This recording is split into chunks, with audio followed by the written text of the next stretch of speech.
അമ്മ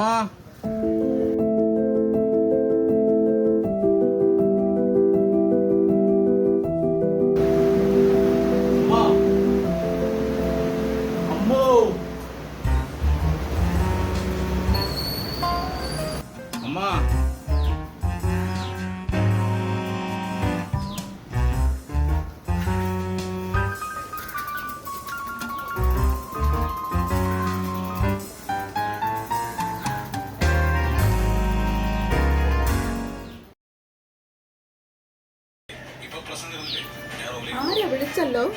നന്ദിനി എന്റെ ജീവൻ രക്ഷിച്ചത്.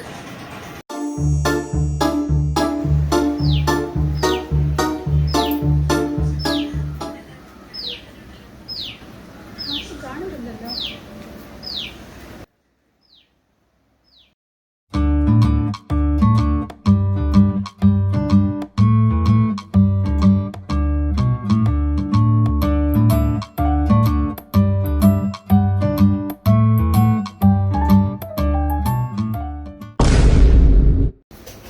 ഇവിടെ സൈക്കിൾ കാണാനില്ലല്ലോ. ആരെടുത്തോണ്ട് ഇവിടെ സൈക്കിൾ കാണാനില്ലല്ലോ. ആരെടുത്തോണ്ട് പോയി? എവിടെ ഉണ്ട്? ഇവിടെ ഇല്ലല്ലോ. ഈ ചെവിക്കകത്ത് ഹെഡ്സെറ്റ് എപ്പോഴും കുത്രാട്ടം കയറ്റി വെച്ചോണ്ടിരിക്കും. എന്തിന്? പല വീടുകളിലും ഇതൊരു സർവ്വസാധാരണമാണ്. ഇന്നൊരു സൈക്കിളാണെങ്കിൽ നാളെ ഒരു ജീവനായിരിക്കാം.